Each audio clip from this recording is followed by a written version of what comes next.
Assalamualaikum warahmatullahi wabarakatuh. Izin memperkenalkan diri. Nama saya Muhammad Zaki Salam, mahasiswa di Universitas Cyber Asia, program studi S1 PJJ Manajemen. Sebelumnya saya ucapkan terima kasih kepada Bu Ratih selaku dosen pengajar untuk mata kuliah perilaku konsumen digital. Hari ini saya akan memaparkan dari hasil observasi saya yang telah saya lakukan selama 1 bulan terkait sebuah produk dari brownies dari kota Bandung, yaitu Amanda Brownies. Observasi yang saya lakukan yaitu bertujuan untuk mengetahui tingkah laku konsumen, terus potensi-potensi yang bisa menyebabkan pembelian atas produk tersebut menjadi menurun. Lanjut ke pokok pembahasan, yaitu yang pertama yang ingin saya angkat yaitu tentang deskripsi singkat tentang produk Amanda Brownies. Yang kedua yaitu tentang platform media sosial yang digunakan. Terus ada temuan hasil pengamatan. Selanjutnya ada analisis data konsumen. Dan yang terakhir adalah rekomendasi dan saran strategis. Yang pertama yaitu deskripsi singkat produk Amanda Brownies ini. Asal-usul Amanda Brownies yaitu adalah sebuah perusahaan kuliner dari Indonesia yang terkenal dengan berbagai jenis browniesnya, dari brownies, bolu, pastry, termasuk brownies kukus.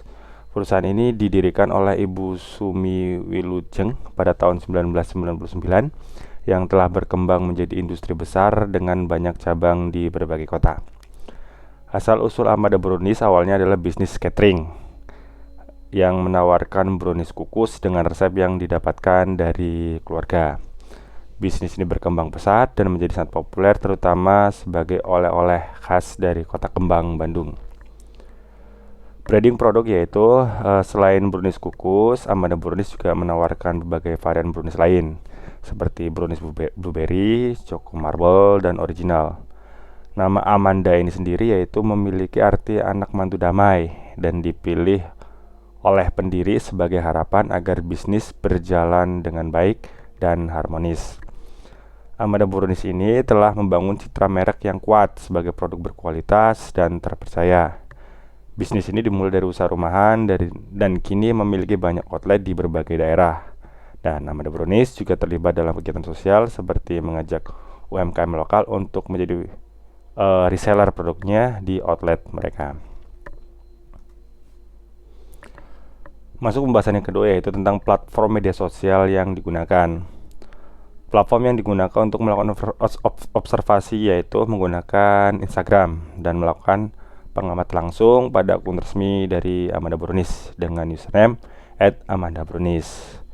Pemantauan yang saya lakukan yaitu selama 2 bulan yang dilaksanakan dari tanggal 1 Maret sampai dengan 31 April 2025 dengan tujuan untuk mengetahui perilaku konsumen atas produk dari Amanda Brownies. Pembahasan yang ketiga yaitu temuan hasil pengamatan.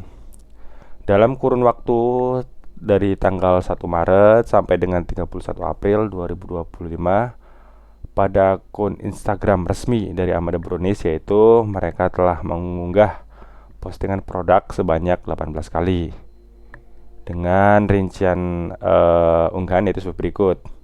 Yang pertama ada diskon produk bulan Ramadan dan Lebaran yang terdiri dari video iklan produk yang ditawarkan.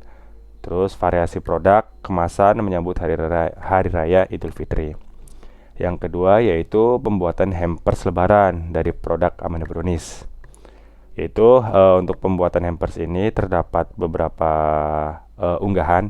Yang pertama ada informasi buka dan tutup outlet selama Lebaran. Terus pemberian giveaway bagi konsumen Amanda Brownies. Yang ketiga yaitu launching outlet baru. Untuk launching ini terdapat beberapa unggahan. Yang pertama adalah launching produk baru dan yang kedua adalah quiz time. Berikut adalah dokumentasi yang telah saya lakukan dari observasi yang saya lakukan di akun media sosial Amanda Brownies. Masuk ke pembahasan yang keempat, yaitu analisis data konsumen. Dari hasil pemantauan yang saya lakukan, ditemukan beberapa temuan. Yang pertama yaitu terdapat diskon yang tidak jelas, di mana konsumen diinformasikan oleh kasir mendapat diskon, namun setelah payment dan terima struk tidak ada diskon yang diberikan. Setelah disampaikan keluh kesah di kolom komentar resmi Amanda Brownies, yaitu admin tidak merespon. Yang kedua yaitu terdapat syarat dan ketentuan diskon yang membuat konsumen mispersepsi atas diskon yang diberikan.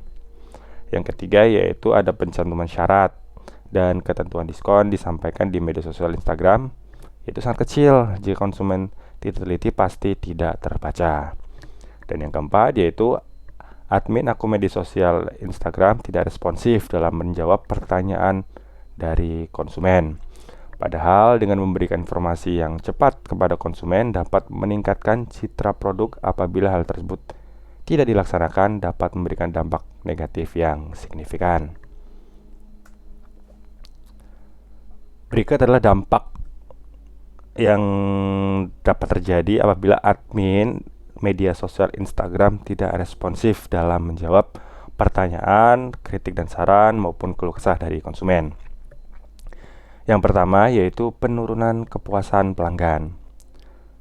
Respon yang lambat atau tidak ada sama sekali respon yang diberikan dapat membuat pelanggan merasa diabaikan dan pasti merasa kecewa. Hal ini dapat mengurangi kepuasan pelanggan secara signifikan, terutama jika pertanyaan yang diajukan adalah terkait dengan masalah yang mendesak. Yang kedua yaitu dampak yang ditimbulkan, yaitu hilangnya kepercayaan. Admin yang tidak responsif dapat membuat pelanggan merasa bahwa perusahaan tidak peduli dengan kebutuhan mereka. Kehilangan kepercayaan ini dapat berdampak pada citra perusahaan dan dapat mengarah pada hilangnya pelanggan yang loyal. Yang ketiga adalah potensi hilangnya pelanggan. Pelanggan yang tidak puas dengan respon admin mungkin mencari alternatif lain, seperti beralih ke kompetitor atau mengabaikan produk atau layanan tersebut sama sekali. Hal ini dapat menyebabkan hilangnya pelanggan dan pendapatan. Yang keempat yaitu kerugian pada perusahaan. Tidak hanya pada pelanggan, kurangnya respons dari admin juga dapat berdampak negatif pada perusahaan secara keseluruhan, seperti penurunan penjualan, reputasi yang buruk, dan kesulitan dalam mendapatkan pelanggan baru. Berikut adalah bukti dukung analisis yang telah saya lakukan. Yang pertama yaitu ketidakjelasan diskon. Di sini saya lampirkan bukti screenshot di mana ada seorang pelanggan menanyakan terkait dengan diskon, namun tidak mendapat respon dari admin media sosial Instagram Amanda Brownies. Nah, di mana ketidakjelasan informasi dalam hal ini yaitu diskon dapat membuat pengalaman berbelanja menjadi tidak menyenangkan bagi konsumen. Pembeli yang merasa bingung atau tidak nyaman karena kekurangan informasi mungkin akan menghindari toko atau platform tersebut di masa mendatang. Yang kedua yaitu syarat dan ketentuan diskon. Nah, syarat dan ketentuan diskon disampaikan di media sosial Instagram yang diunggah oleh admin Amanda Brownies itu sangat kecil. Jika konsumen tidak teliti, pasti tidak terbaca. Hal tersebut dapat menimbulkan mispersepsi konsumen. Berikut adalah bukti screenshot tentang syarat dan ketentuan diskon yang diunggah oleh admin dari Amanda Brownies. Dan yang ketiga yaitu tidak responsifnya admin dalam menjawab pertanyaan di akun media sosial Instagram. Banyak konsumen sebenarnya yang ingin menanyakan tentang produk terkait dengan Amanda Brownies, tetapi admin tidak merespon dari pertanyaan-pertanyaan konsumen yang disampaikan. Nah, banyak konsumen mengajukan pertanyaan terkait produk baik harga maupun pertanyaan lain, namun tidak ada feedback dari admin. Hal ini dapat mengakibatkan menurunnya kepercayaan dari pelanggan. Dari hasil pengamatan yang tipe konten yang diminati yaitu yang paling mendapat banyak like yaitu postingan mengenai diskon. Hal tersebut membuktikan tingginya antusiasme dari konsumen terhadap produk tersebut, sehingga perlu meningkatkan komunikasi kepada konsumen agar dapat meningkatkan citra produk. Selain memang terkenal dengan rasa yang enak, konsumen juga membutuhkan informasi dan wadah yang memadai untuk mengetahui informasi produk. Pembahasan yang kelima yaitu tentang rekomendasi dan saran strategis. Terdapat beberapa rekomendasi saran strategis yang mungkin bisa diimplementasikan untuk meningkatkan citra penjualan maupun citra perusahaan. Yang pertama, memberikan informasi yang jelas kepada konsumen. Karena informasi yang jelas dan akurat sangat bermanfaat bagi konsumen karena membantu mereka membuat keputusan yang lebih tepat, mengurangi risiko ketidakpuasan, dan meningkatkan pengalaman belanja. Informasi yang lengkap, mudah dipahami, dan terpercaya juga membangun kepercayaan konsumen terhadap produk atau layanan yang ditawarkan. Yang kedua, yaitu jika terdapat syarat dan ketentuan dalam diskon, baiknya disampaikan atau ditampilkan secara jelas agar tidak menimbulkan mispersepsi dan kebingungan dari konsumen.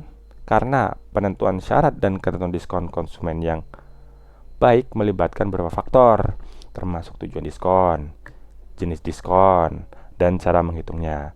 Syarat dan ketentuan yang jelas dan mudah dipahami sangat penting untuk menghindari kebingungan konsumen dan memastikan kesuksesan program diskon. Dan yang ketiga yaitu meningkatkan feedback atau respon kepada konsumen.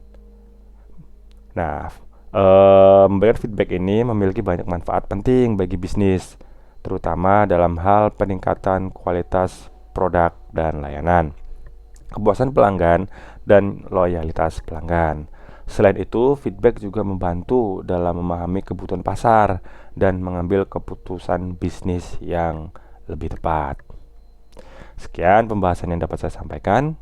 Kurang dan lebihnya mohon dimaafkan. Saya tutup dengan baca alhamdulillah. Saya akhiri. Assalamualaikum warahmatullahi wabarakatuh. Terima kasih.